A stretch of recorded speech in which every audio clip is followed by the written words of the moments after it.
Welcome back to Twin Football. It is Wednesday, October 16th, and we have the NFL Week 7 predictions coming up. I want to thank everyone for tuning in here on a Wednesday. This is the Twin Footballs podcast where me and my twin like to talk about all things football. Wednesdays, we cover the NFL. Thursdays, we cover the Premier League. So come back tomorrow for that one. Last week, Jacob, we did our NFL picks as the EPL was on international break. 12-2 we went last week with a great performance. Two back-to-back weeks. Yeah, we're 12 and owning, man. 2, 12-2 now. But we have to start with one of those losses. Jacksonville Jaguars traveled to London to take on the Chicago Bears. The Bears were able to pull up a 19-point victory. Caleb Williams, 4 touchdowns, 124 passer rating, and a commitment, a promise by you to one of our viewers that you will now deliver an apology and a poem as the Bears and Caleb Williams got the win in London. Yeah, one team I have not been so good at picking has been the Chicago Bears. I've been doubting them, and I owe them an apology. I wrote them a short poem here. Dear Caleb, in London's bright embrace, you showed the world your grace. With each touchdown, you soared high. My doubts dissolved like clouds in the sky. Forgive my weary heart as you played your brilliant part. Chicago's pride, you light the way. I'll cheer for you, come what may. I'm sorry, Caleb. You've been awesome. I deserve to not doubt you as much as I have, and I really do apologize. There you go. Now Caleb can fully enjoy his bye week, and you are a man of your word. And you are a man of the picks, 12-2 last week, and you will kick us off with tomorrow's game as Sean Payton tries to get his revenge in New Orleans. Who do you have in this one? Yeah, the Sean Payton return game. We'll see if he has a bounty system for this game. Sean Forgot Payton about that. will really want to win this game. He's coming off a loss against the Chargers. Bo Nix has lost every single NFL game he has played in which he's thrown an interception, and he's won every game in which he hasn't thrown an interception. They've struggled against any kind of team with an offensive pulse, but the defense has been super solid. Sean Payton has coached them very well there.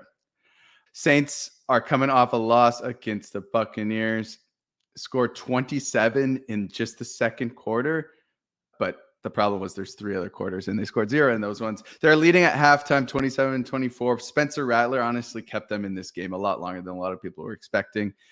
He looked okay, had a couple pretty bad moments, but I think he looked better in an NFL debut than a lot of people were expecting.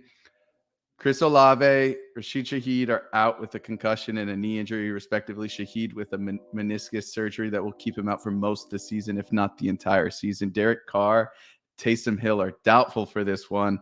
Doesn't look like they're going to go. Alvin Kamara will probably go, but he's also dealing with a little hand issue, little hand injury. I said that the Broncos struggle against a team with an offensive pulse, and the Saints just don't have a pulse. They're literally dead. All of them are injured. I'm going Broncos here. I really want to pick Saints. If they had even a couple of their offensive weapons available in full capacity, I would probably pick the Saints, even with Rattler starting. But I have to go Broncos here with all these injuries. Yeah, Sean Payton gets his revenge in New Orleans. The Patriots will travel to Jacksonville to take on the Jaguars, who stayed in London after their loss to the Chicago Bears.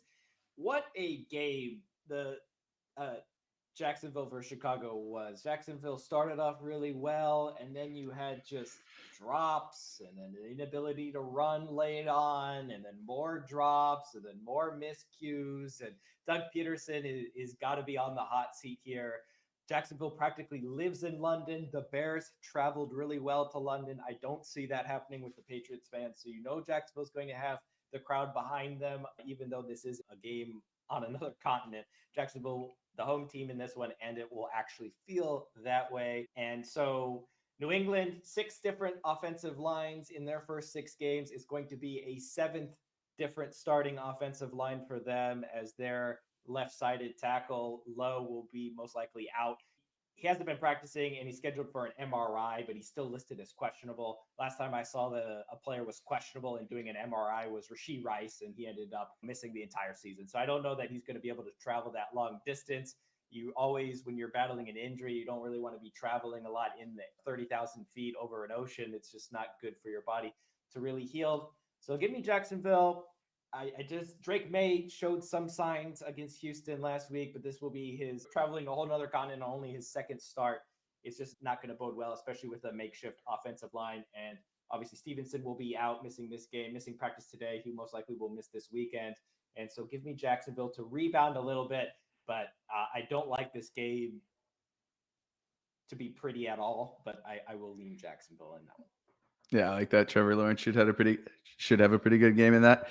Next up, we got a bird showdown. We got the Seahawks taking on the Falcons. The Seahawks are coming off a loss against the 49ers, a mini bye week for them, playing on Thursday night last week.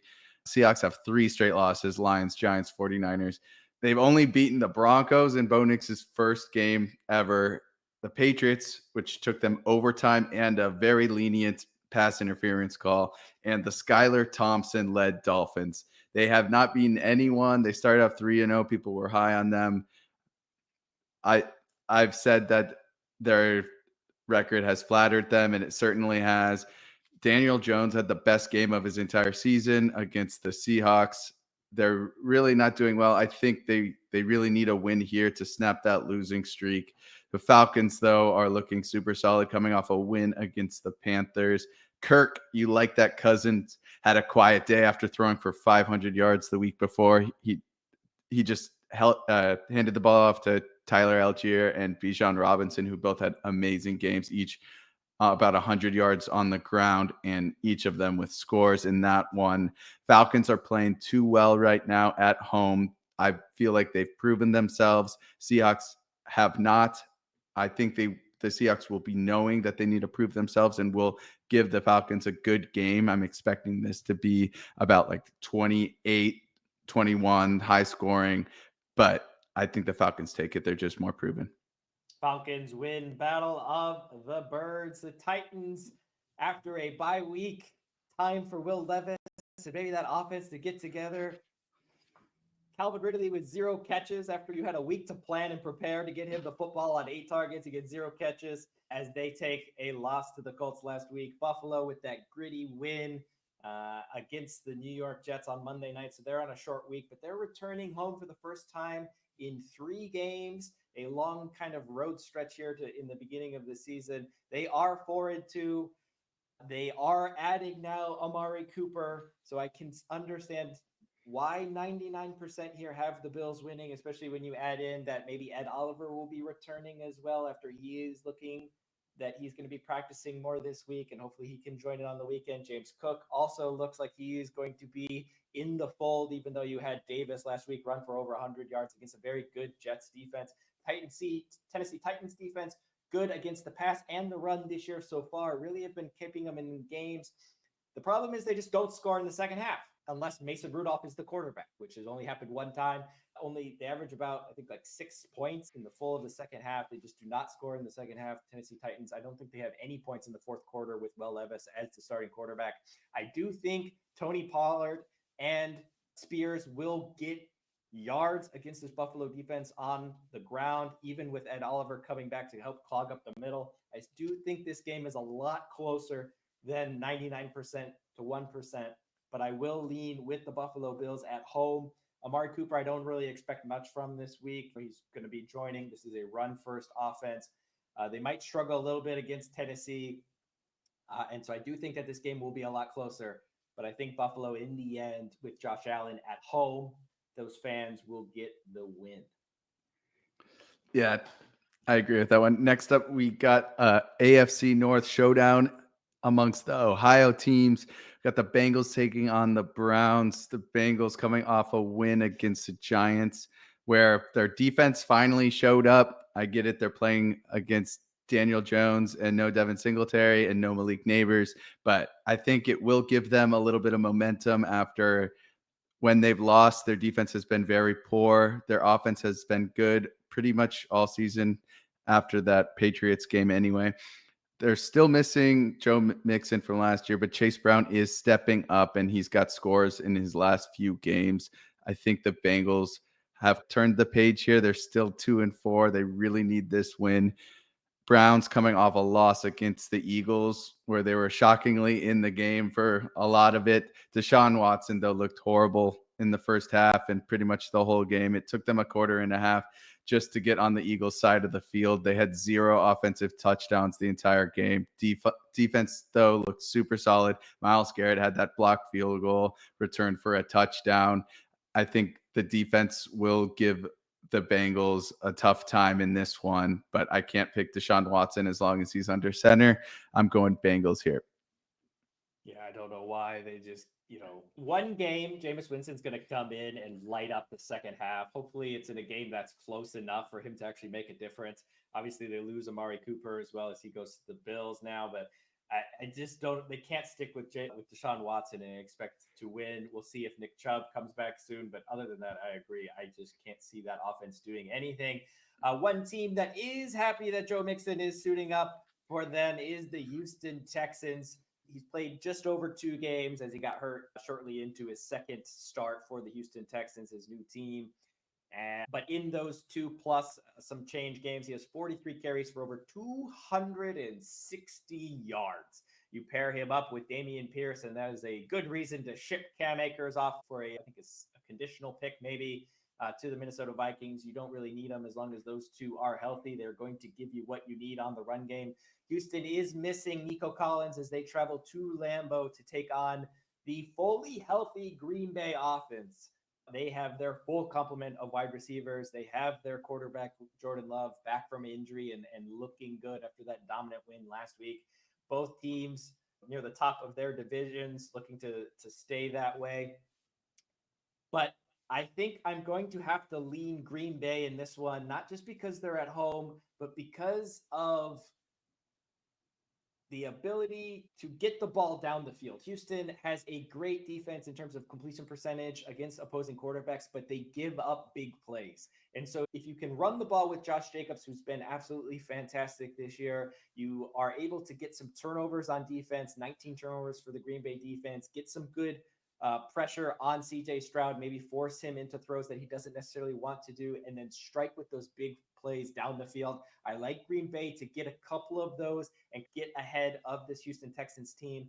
The Texans 5-1 this year, but they only have scored 8 more points than they've let up.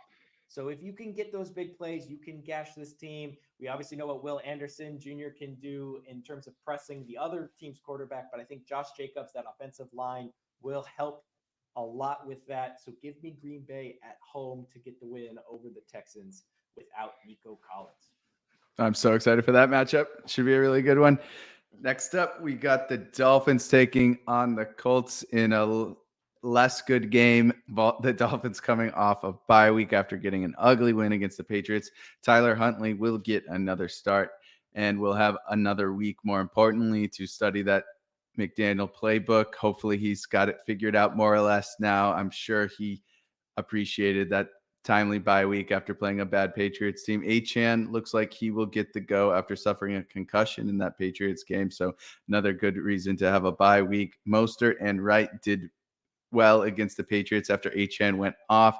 That entire RB running back room will look to take advantage of a bad Colts rushing defense. Tony Pollard had a good game in a loss against the Colts last week. Colts were able to take down the Titans after missing last couple of weeks with an oblique injury. Anthony Richardson looks like he will get the start. They really need this win against a bad Dolphins team to keep in striking distance of the Texans in the AFC South.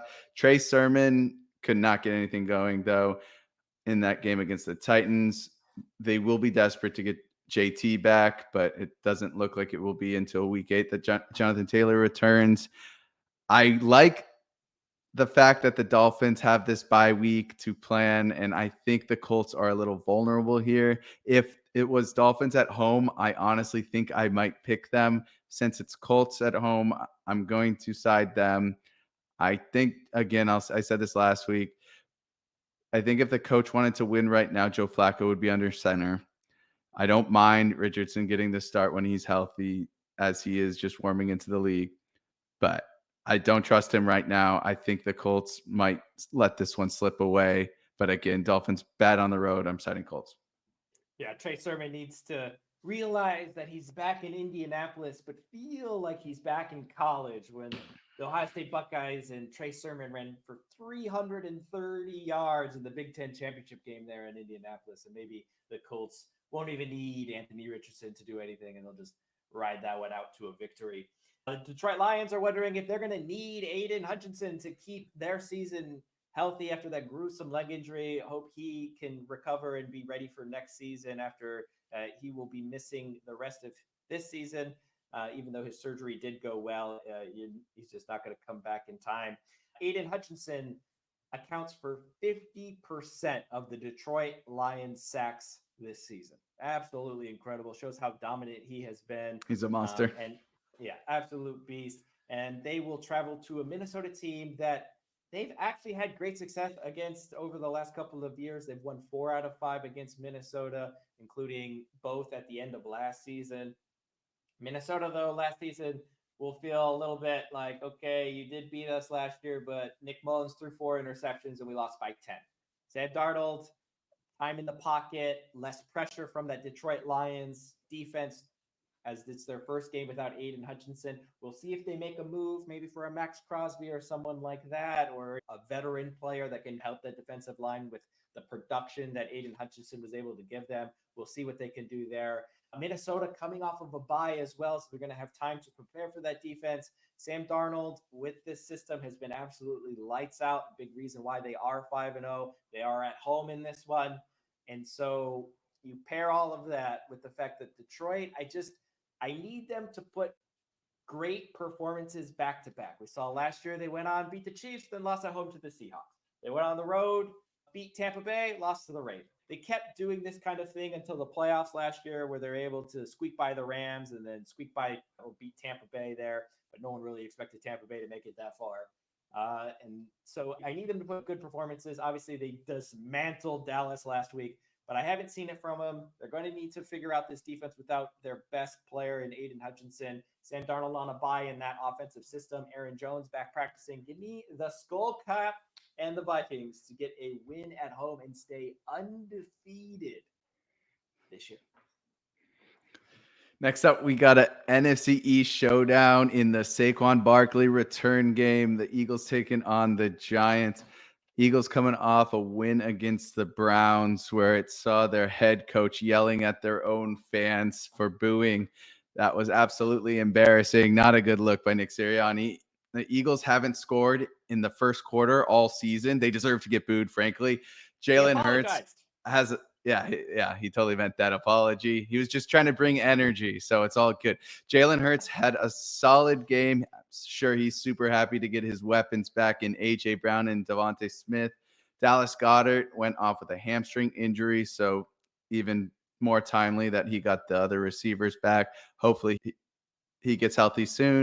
Giants coming off a loss against the Bengals, where they were in the game until late in the fourth quarter. That defense is super, super solid. If they don't let Joe Burrow look like Lamar Jackson running 50 yards for a touchdown in his longest rush TD and his only rush TD. Yeah, he had some wheels, but Joe Burrow's never done that before. His first rush TD in the last 2 years. Defense again, just looks super solid. Devin Singletary and Malik Neighbors were limited in practice today. Looks like Singletary might need another week. Neighbors looks like he probably will go. They'll need him back. The offense looks totally different with him on the field. Daniel Jones just needs to have that creative outlet to throw to. I think I like Eagles slightly here, but I swear this is a close game, and I wanted to pick the Giants. I just can't do it right now. Yeah, that defensive line is maybe one of the most underrated in football just because of how bad that offense is. So I definitely see this as a low-scoring game. I agree. And we'll see who's apologizing and who's yelling at whose fans at the end of that one. Saquon Barkley revenge game. The Raiders taking on Aiden O'Connell And the Las Vegas Raiders, after the Devontae Adams trade went through, he is no longer a member of the team as they travel to LA to take on the Rams, who are coming off of a bye, and hopefully will get Cooper Cup back. We'll see if he does come back with that hamstring injury, how many reps he's going to get in that offense. We know can be explosive. Aiden O'Connell, I think Los Angeles will be happy to see him back because he's done more for the city of Los Angeles than the city of Las Vegas. As if you remember, he was part of that 63-point game that they put on against the Chargers that finally got Brandon Staley fired last year. But Aiden O'Connell, he's won. Hey, those games happen to any head coach, man. Any head coach, especially when you say right beforehand that your defense is gonna be fine, and you give up 63 points to the Raiders. And Aiden O'Connell, 4 touchdowns in that game for Aiden O'Connell, which makes up close to 30% of his total touchdowns in his career. 2 years there with the Raiders. 3 losses so far this season, 2 touchdowns, 2 picks. The Raiders are letting up over 30 points a game. They lose their best offensive weapon. They can't get the run game going. The hype between Pierce becoming the head coach, I think, has died down now as you're in year 2. Rams are definitely going the other way after a bye, starting to get healthy. So give me the Rams comfortably against the Raiders at home. I think the Raiders should try to get Garoppolo to play for them in that game. They're familiar with him. Full circle. Yeah, I honestly think, how did they end up with only Aiden O'Connell and Gardner Minshew? Jesus Christ. That team just needs to tank right now and just hope for better years. Next up, we got the Panthers taking on the Commanders. The Panthers are coming off a loss against the Falcons. They've just lost all the steam from that Raiders win. They had that little bump in energy with a new quarterback, and they've just lost all their steam. Like I said, Andy Dalton really needs to stop turning the ball over if they want to have a chance in this one. Chuba Hubbard, though, has been their one bright spot. He's looked super solid in the last few games. Deontay Johnson, in my opinion, has been playing pretty well. He's been running good routes, but he's literally the only receiver that defenses need to care about. So they're just double manning him, and he can't get open. They were really missing Adam Thielen to add an extra weapon to that offense. Commanders coming off a loss against the Ravens, which you had to say they deserved to lose, but they played super well. I think the Commanders fans have to be happy with how they played. In my opinion, it came down to the defense just needing to get more stops. If they want to get wins against playoff teams, they need to get more stops. The offense looks super solid. Can't say enough good things about Jaden Daniels, but the defense really needs to come through on some of these third downs. Brian Robinson was limited in practice today. They'll be anxious to get him back as they couldn't get anything going against that tough Ravens rushing defense. I don't know if it would have necessarily helped, but they'll still want him back. Again, I can't say enough good things about Jaden Daniels. He's just the complete package. He's good throwing the ball. He can run the ball on broken plays. He's clutch on 3rd and 4th down. Him and McLaurin are developing some nice chemistry. He had a couple awesome TD passes to him the other day. I like Commanders here at home. Yes, Commanders definitely need their defense to start making stops. And one team that just always over the last couple of years seems to have their defense get key stops is the Kansas City Chiefs. They are now coming off of a bye. We know Mahomes' record against teams where they had a bye and the team did not have a bye before them. He's 5-0 now, 5 straight wins in that category. They will be taking on San Francisco in the Bay in a rematch of the Super Bowl. But the Chiefs are looking to win their 12th consecutive game going back to last year. The Super Bowl would be included in that. San Francisco, a good to great win, maybe a good win against Seattle, depending on how you're looking at it. Yes, Brock Purdy did pretty well statistically.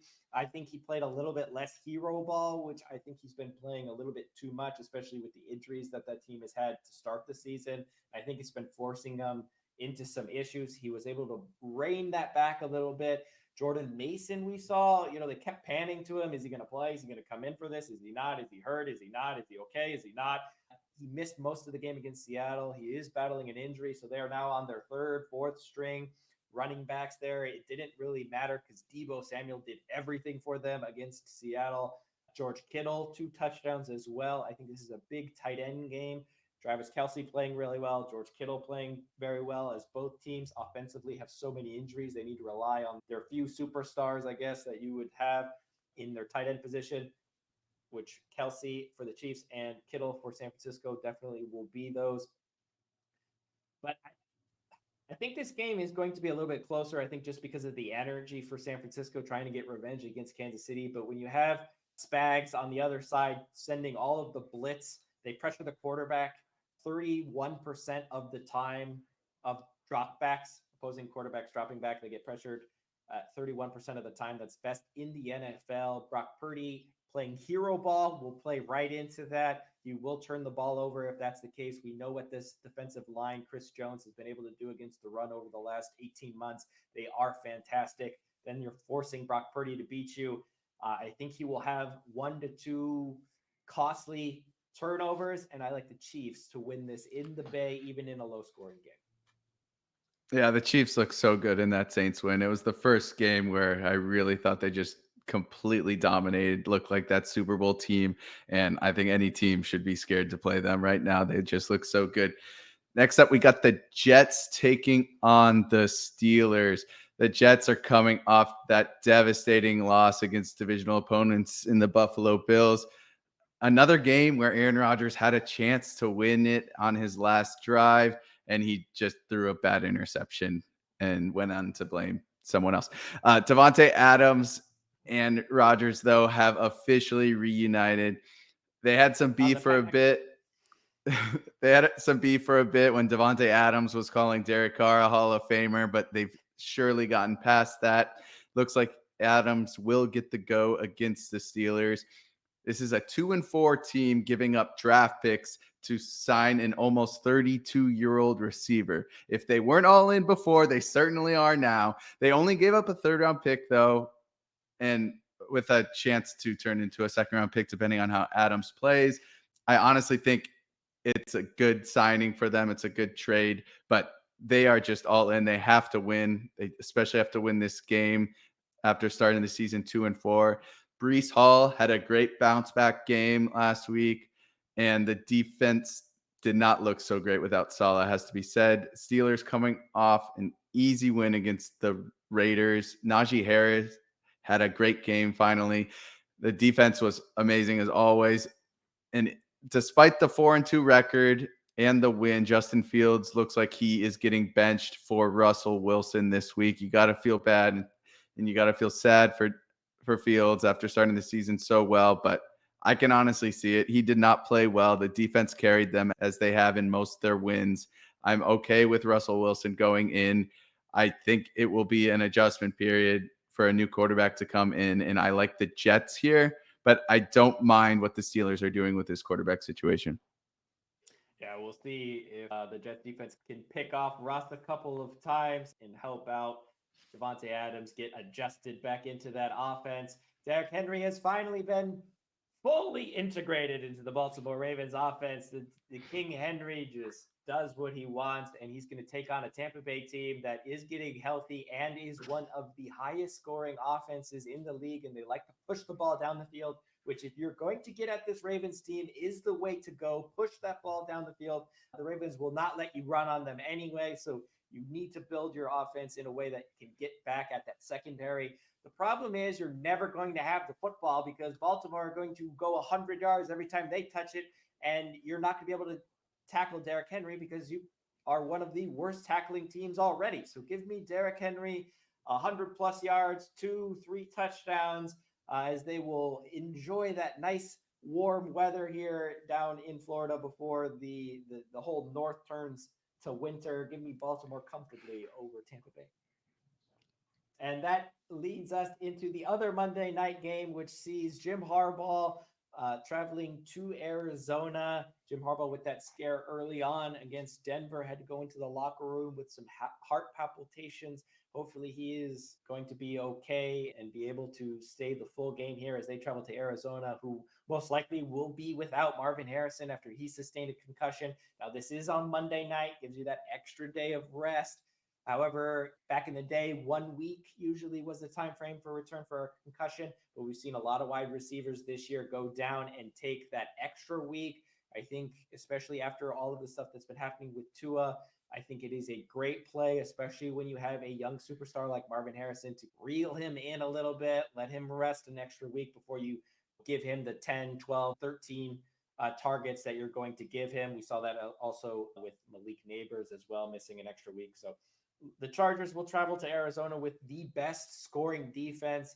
Yes, they've had a bye. Yes, they've played some poor teams like Bo Nix's offense in Denver, but that defense is nothing to joke about in terms of preventing the team from running the ball and from getting into the end zone. Kyler Murray, will see what he can do with his legs and if he can get some little dump downs and extend drives more than you would expect. Maybe they'll be in this game, but I can't see past that offensive line. Joe Alt finally fully healthy. They looked good against Denver, which was a great defense. They play a poor run defense in the Arizona Cardinals. We know what J.K. Dobbins has been for them under Greg Roman. And so give me the Chargers to win on Monday night and wrap up our 15 picks in week 7. We do all of our picks here on Twin Football on ESPN. So go ahead and make your account and pick along with us as we continue our march to get below 100,000 after a 23-5 record over the last 2 weeks. We look to improve on that. So thanks for joining us, and we will see you tomorrow as the EPL returns this weekend. So we got our Premier League picks on that one. Thanks for joining, and we'll see you all tomorrow.